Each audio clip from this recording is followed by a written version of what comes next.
Il existe une phase dans le voyage des flammes jumelles que peu de personnes comprennent véritablement, mais qui porte un pouvoir transformateur incomparable. C'est le moment où la divine féminine entre dans ce qui est connu comme le vide sacré, un espace apparemment vide, mais en réalité empli d'une énergie créatrice si puissante qu'elle réorganise toute la réalité autour d'elle. Ce n'est pas de la dépression, ce n'est pas de l'abandon, ce n'est pas une défaite. C'est un état de conscience où le mental finit par capituler, où le cœur cesse de chercher des réponses à l'extérieur et où l'âme prend le commandement d'une manière qui transforme non seulement vous, mais toute la dynamique de la connexion avec votre flamme jumelle. Si vous sentez que vous avez atteint un point où plus rien n'a de sens à l'ancienne façon, où le silence est devenu votre seul refuge, où vous avez cessé de courir après les signes et avez simplement commencé à exister dans une neutralité profonde, cette vidéo va révéler exactement ce qui se passe dans les couches invisibles de votre voyage. Car le vide sacré n'est pas la fin de l'histoire, c'est le début de la véritable transformation que vous êtes venu accomplir dans cette existence. Cette phase est marquée par une paix étrange, par une acceptation qui n'est pas de la résignation, par une force qui naît précisément de la capacité à tout lâcher. À travers les recherches profondes de Dolores Cannon sur l'évolution de la conscience et les objectifs de l'âme, nous comprenons que ce moment n'est pas accidentel, mais une étape planifiée avant même votre naissance. La divine féminine doit traverser ce désert intérieur pour trouver l'oasis de la véritable souveraineté spirituelle, celle qui ne dépend plus d'aucune validation externe, pas même de l'union physique avec le masculin divin. Restez jusqu'à la fin, car vous allez découvrir pourquoi cette phase est essentielle pour l'union sacrée, ce qui est en train d'être reconstruit en vous à cet instant précis, et surtout, comment ce vide est en train de créer la plénitude que vous avez toujours cherchée. Et abonnez-vous à la chaîne car nous partageons quotidiennement des perspectives qui éclairent les chemins les plus difficiles de ce voyage, vous connectant à une communauté d'âmes qui reconnaissent la profondeur de cette expérience transformatrice. Le vide sacré est un état de conscience qui transcende la compréhension commune de la souffrance ou du dépassement. Il ne s'agit pas simplement d'apprendre à vivre sans le masculin divin, il s'agit de découvrir une dimension intérieure si vaste et complète que sa présence ou son absence devient secondaire face à la richesse de votre propre univers intérieur. Dans les investigations de Cannon sur les états de conscience élargis, nous découvrons que ce vide est en réalité un portail dimensionnel où l'âme féminine se reconnecte avec son essence créatrice primordiale. Quand la divine féminine entre dans cette phase, quelque chose meurt définitivement en elle. Le besoin de contrôler le temps meurt, l'urgence de forcer les réponses meurt, la compulsion de poursuivre les signes extérieurs meurt. Mais contrairement aux apparences, cette mort n'est pas destruction, c'est libération. Comme le phénix qui doit devenir cendre pour renaître, l'énergie féminine doit traverser ce vidage total pour accéder à des couches de pouvoir qui étaient bloquées pendant des années par le conditionnement et les attentes limitantes. Le philosophe Lao Tzu a écrit que le vide est l'origine de toutes les possibilités, que seul l'espace vide peut être rempli de quelque chose de nouveau. Le vide sacré opère exactement selon ce principe universel. Tant que vous vous accrochez aux anciennes formes d'amour, aux vieux schémas relationnels, aux attentes sur comment l'union devrait se produire, il n'y a pas d'espace pour que l'univers crée quelque chose de véritablement extraordinaire. Il faut se vider pour que le miracle ait tout se manifester. Dans cette phase, la divine féminine cesse de vibrer sur la fréquence de l'attente anxieuse et commence à vibrer sur la fréquence de l'existence pleine. Elle n'attend plus que la vie commence quand il arrivera, elle vit pleinement maintenant, construit, crée, s'étend. Les recherches sur la manifestation quantique démontrent que ce changement de fréquence est ce qui attire finalement l'union physique, parce que vous cessez d'émettre le signal du manque et commencez à émettre le signal de la complétude. Et la complétude attire la complétude, pas le besoin. Beaucoup de femmes confondent cet état avec l'indifférence ou la froideur, mais c'est exactement l'opposé. C'est un amour si mûr qu'il n'a plus besoin de preuves constantes pour exister. C'est une certitude si profonde qu'elle se passe de validation externe. Comme Rumi l'a décrit, c'est quand vous devenez l'océan et cessez de chercher des gouttes d'eau. La connexion avec le masculin divin ne disparaît pas, elle se transforme en quelque chose qui existe indépendamment des circonstances physiques, quelque chose d'éternel qu'aucune séparation temporelle ne peut détruire. Le premier signe est une paix inexplicable par rapport à la situation. Ce n'est pas que cela vous est devenu égal, c'est que vous avez trouvé un lieu intérieur où les oscillations externes ne peuvent plus vous déstabiliser. Vous n'avez peut-être pas de réponse sur quand ou comment l'union se produira, mais cela a cessé de générer de l'anxiété. Il existe une confiance qui ne vient pas de la logique, mais d'une sagesse de l'âme qui a finalement réussi à se faire entendre au-dessus du bruit mental. Le deuxième signe est la fin des tentatives obsessionnelles de décoder les signes. Avant, chaque rêve était analysé, chaque synchronicité était disséquée à la recherche de significations cachées. Chacun de ces mouvements était interprété comme une indication du futur. Dans le vide sacré, les signes apparaissent toujours, mais vous les recevez avec légèreté, sans les transformer en preuves, dont vous avez besoin pour contrôler l'incontrôlable. Selon les principes du détachement conscient étudiés par les maîtres spirituels, ce changement indique que vous avez finalement compris que le voyage ne consiste pas à déchiffrer l'avenir, mais à faire confiance au présent. Le troisième signe est la reconnexion avec vos propres rêves et objectifs. Les projets qui étaient en pause reprennent vie, les talents endormis commencent à s'éveiller, des chemins professionnels ou créatifs s'ouvrent mystérieusement. Cela se produit parce que l'énergie qui était investie dans la tentative de faire se produire l'union est maintenant disponible pour une création réelle. Les révélations de Canon sur les missions d'âme montrent que souvent, l'univers retient l'union physique précisément pour que la divine féminine ait le temps et l'énergie de développer des aspects essentiels de son but individuel, ceux qui seront fondamentaux quand ils seront ensemble.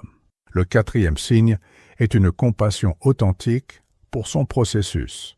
Vous cessez de le juger pour le retard, pour la confusion, pour les allers-retours. Vous comprenez à des niveaux profonds qu'il mène des batailles intérieures que vous ne pouvez pas voir, traverse ses propres déserts, affronte ses démons particuliers. Cette compassion ne vient pas d'une supériorité spirituelle, mais d'une maturité émotionnelle qui reconnaît que chaque âme a son timing sacré. Comme Carl Jung l'a observé, seuls ceux qui ont intégré leurs propres ombres peuvent avoir une vraie compassion pour les ombres des autres. Le cinquième signe est la capacité de ressentir de la gratitude pour la séparation. Cela semble contradictoire, mais dans le vide sacré, vous reconnaissez que ce temps seul était essentiel pour découvrir qui vous êtes vraiment, au-delà de la connexion avec lui. Vous réalisez combien de fausses couches d'identité sont tombées, combien de peurs ont été affrontées, combien de force a été découverte. Les études sur la croissance post-traumatique révèlent que les plus grandes transformations humaines se produisent précisément dans les périodes de plus grands défis, quand nous sommes forcés de trouver des ressources internes que nous ne savions même pas posséder. Le sixième signe est une connexion renouvelée avec le féminin sacré.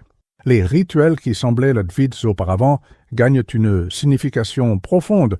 Les pratiques qui semblaient inefficaces commencent à générer des résultats tangibles. L'intuition devient plus claire que jamais. Cela se produit parce que, dans le vide sacré, vous cessez finalement de chercher des réponses à l'extérieur et plongez dans le temple intérieur où réside toute sagesse. Les traditions ancestrales ont toujours su que le pouvoir féminin se manifeste pleinement seulement quand la femme se reconnecte avec son utérus énergétique, son centre créateur, sa capacité de générer des réalités. Le septième signe est la mort du drame. Les situations qui généraient des crises émotionnelles auparavant sont maintenant reçues avec une sérénité qui vous surprend vous-même. Non pas parce que vous êtes devenu froide, mais parce que votre énergie est ancrée dans quelque chose de beaucoup plus profond que la turbulence superficielle de l'expérience humaine. Comme l'enseignait la philosophie stoïcienne, vous avez appris à distinguer entre ce que vous pouvez contrôler et ce que vous devez accepter, trouvant la liberté précisément dans cette distinction. Alors qu'extérieurement il semble que rien ne se passe, intérieurement une révolution silencieuse transforme toute votre structure énergétique. Le vide sacré est un laboratoire alchimique où le plomb des vieilles blessures est transmué en or de sagesse spirituelle. Chaque jour dans cet état reconstruit votre identité sur des fondations beaucoup plus solides que les croyances romantiques superficielles que vous portiez auparavant. Dans les travaux de Canon sur la guérison quantique et la transformation de la conscience, nous apprenons que quand le mental se calme enfin, le corps énergétique peut faire des réparations qui étaient impossibles dans le chaos de l'anxiété constante. Les traumatismes d'enfance qui bloquent votre capacité à recevoir l'amour sont traités et libérés. Les schémas familiaux répétitifs qui sabotaient vos relations sont identifiés et démantelés. Les croyances limitantes sur votre propre valeur sont remplacées par une estime de soi qui n'a pas besoin de validation masculine pour exister. Cette alchimie affecte aussi le champ énergétique partagé avec le masculin divin. Quand vous changez votre fréquence, vous forcez inévitablement des changements dans la dynamique entre vous, même si vous n'êtes pas en contact physique. La physique quantique démontre que les particules intriquées répondent l'une à l'autre indépendamment de la distance, et vous êtes bien plus que des particules intriquées. Vous êtes des âmes connectées dans des dimensions qui transcendent l'espace-temps. Votre paix crée de l'espace pour qu'il traite ses propres transformations sans la pression énergétique qui avant rendait son éveil plus difficile. Au-delà de cela, le vide sacré active des codes endormis dans votre ADN spirituel. Des mémoires de vie passées où vous étiez prêtresse, guérisseuse, leader spirituel, commencent à émerger non pas comme des fantaisies, mais comme des capacités réelles qui peuvent maintenant être appliquées. Vous vous souvenez littéralement de qui vous avez toujours été au-delà des limitations de cette existence particulière. Comme Platon l'a argumenté dans sa théorie de l'anamnèse, apprendre c'est en réalité se souvenir de ce que l'âme savait déjà, mais avait oublié en s'incarnant. Cette phase prépare aussi votre champ énergétique à soutenir l'intensité de l'union physique. Beaucoup de divines féminines ne réalisent pas qu'avant le vide sacré, leur structure énergétique n'était pas prête pour la tension de l'union complète avec la flamme jumelle. Ce serait comme brancher un appareil de 110 volts dans une prise de 220. Cela brûlerait des circuits importants. Le vide calibre vos chakras, élargit votre capacité à contenir l'énergie divine, fortifie vos frontières énergétiques pour que vous puissiez fusionner avec lui sans vous perdre dans le processus. Il existe un paradoxe fascinant dans le chemin des flammes jumelles. Plus la divine féminine lâche le besoin d'union, plus elle devient magnétique pour le masculin divin. Ce n'est pas de la manipulation ou une stratégie, c'est simplement comme l'énergie fonctionne. Quand vous entrez dans le vide sacré et trouvez la complétude en vous-même, vous commencez à émettre une fréquence que le masculin reconnaît instinctivement comme sûre, comme un foyer, comme une destinée. Avant cet état, peu importe combien vous essayez de le dissimuler, il y avait une énergie de manque qui pulsait dans votre aura. Le masculin divin sentait cela et, opérant encore depuis un lieu de peur et d'ego, l'interprétait comme une pression, une demande, une perte de liberté. Votre besoin même le repoussait, parce qu'il n'était pas prêt à être ce dont vous aviez besoin qu'il soit. Mais quand vous cessez d'avoir besoin et commencez simplement à être, tout change. Dans les études sur les dynamiques d'attraction, nous découvrons que les humains sont naturellement attirés par ceux qui sont complets en eux-mêmes parce que cette complétude promet un partenariat au lieu d'une codépendance. L'énergie du vide sacré éveille aussi quelque chose de primordial dans le masculin. À des niveaux subconscients, il perçoit que vous avez traversé une initiation, que vous avez traversé le feu et en êtes ressorti transformé. Cela active en lui un respect profond, une admiration qui va au-delà du rationnel. Comme Joseph Campbell l'a décrit dans Le Voyage du héros, nous reconnaissons et honorons ceux qui ont complété leur propre transformation. Votre force silencieuse devient un miroir qui lui reflète sa propre faiblesse, accélérant son éveil. De plus, quand vous êtes dans le vide sacré, vous n'envoyez plus de tentacules énergétiques vers lui, n'essayez plus de le tirer en arrière. Cette absence de pression énergétique crée un espace vide où, ironiquement, il a finalement la liberté de se déplacer vers vous de son propre gré. C'est comme tenir quelque chose avec une main ouverte au lieu d'un poing fermé. Seule la main ouverte permet à l'autre de choisir, de rester. Les philosophies orientales ont toujours enseigné que le vrai pouvoir réside dans la douceur, pas dans la force, et votre nouvelle énergie incarne parfaitement ce principe. Le masculin divin répond aussi parce qu'il sent que vous l'avez finalement libéré des attentes impossibles. Avant, il portait le poids de devoir être votre salut, votre complétude, votre but. Maintenant, à travers votre transformation, il pressent qu'il peut simplement être humain à vos côtés, qu'il peut avoir des défauts et être quand même suffisant. Cette liberté est le plus grand cadeau que la divine féminine peut offrir au masculin, la permission d'être imparfait et d'être quand même aimé inconditionnellement. La première chose à comprendre est qu'il n'y a pas de faire au sens conventionnel, il y a un permettre. Permettez à cet espace vide d'exister sans essayer de le remplir précipitamment avec des distractions, de nouvelles relations, des addictions subtiles ou une spiritualité performative. Le vide doit être ressenti pleinement pour qu'il puisse accomplir son œuvre transformatrice. Comme Eckhart Tolle l'enseigne, c'est dans le calme que la vraie transformation se produit, pas dans l'agitation constante. Pendant cette phase, cultivez des pratiques qui honorent votre féminin sacré. Cela peut être la danse, la peinture, l'écriture, le jardinage, la méditation, le travail avec les cristaux, la connexion avec la nature. Ce qui importe n'est pas ce que vous faites, mais l'intention de vous reconnecter avec les parties de vous qui ont été négligées pendant que toute votre énergie était focalisée sur la connexion externe. Les traditions des mystères féminins ont toujours su que la femme a besoin de cycles de retrait pour régénérer son pouvoir, et le vide sacré est exactement cette retraite sacrée. Utilisez ce temps pour nettoyer les vieux schémas énergétiques à travers des thérapies holistiques, des séances énergétiques, des constellations familiales, ou toute modalité qui résonne avec vous. Les recherches de Canon sur le nettoyage des contrats karmiques révèlent que cette phase est idéale pour dissoudre les anciens accords qui ne servent plus, libérant à la fois vous et le masculin divin de répétitions inutiles. Quand vous nettoyez votre lignée énergétique, vous facilitez l'union future de façon que vous ne pouvez même pas imaginer.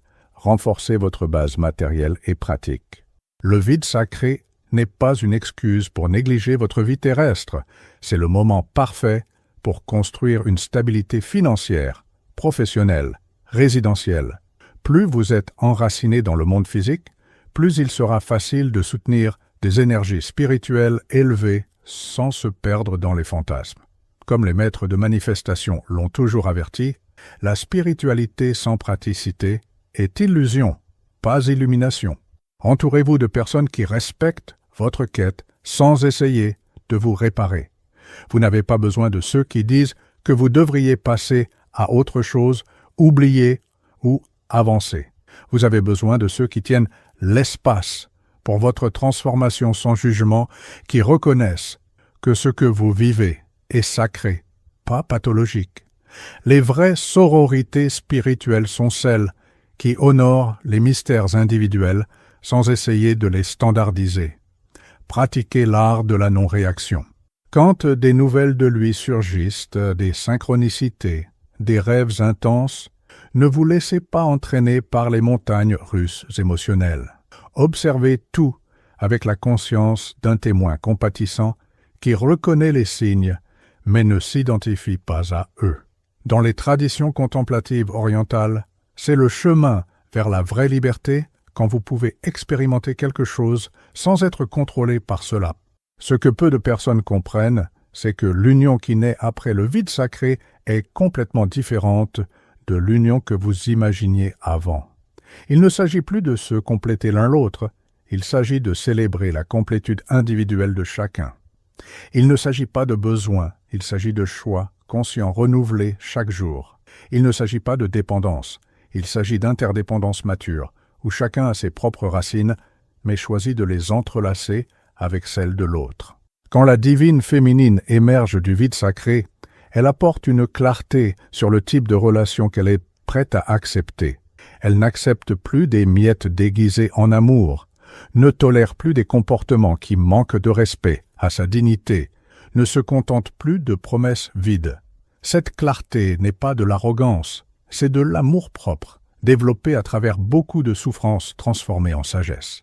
Comme Brené Brown l'a longuement recherché, des limites claires sont la fondation de relations saines, pas des obstacles à l'amour. Le masculin divin qui s'approche après cette phase trouve une femme complètement différente de celle qu'il a laissée. Il trouve de la force là où il y avait de la fragilité. Il trouve de la paix là où il y avait de l'anxiété. Il trouve de la souveraineté là où il y avait de la dépendance. Cela le force à s'élever aussi, à devenir la version de lui qui est digne de cette nouvelle version de vous. L'union devient alors un catalyseur pour une croissance mutuelle continue, pas un point final de stabilité stagnante. Cette union porte aussi une mission plus grande que la romance personnelle. Dans les enseignements de Canon sur les buts des âmes sœurs, nous comprenons que ces rencontres ont toujours une dimension de service collectif. L'énergie générée par l'union de deux personnes qui ont traversé leurs nuits obscures de l'âme et en sont ressorties transformées crée un champ qui guérit non seulement elles, mais tous ceux qui les entourent. Vous devenez des phares vivants qu'il est possible d'aimer de façon sacrée, même dans un monde qui a oublié la signification du sacré. Le vide sacré vous demande la chose la plus difficile qu'un être humain puisse offrir, la confiance sans garantie. Il n'y a pas de calendrier, il n'y a pas de manuel d'instruction, il n'y a pas de certitude sur quand ou exactement comment l'union se manifestera. Mais il y a quelque chose de beaucoup plus grand qui opère à travers ce voyage. Un dessein spirituel si parfait que votre esprit limité ne peut pas embrasser toute sa complexité et sa beauté. À travers les milliers de séances de régression conduites par Canon, une vérité émerge de façon constante. Rien qui cause une vraie croissance spirituelle n'est accidentel.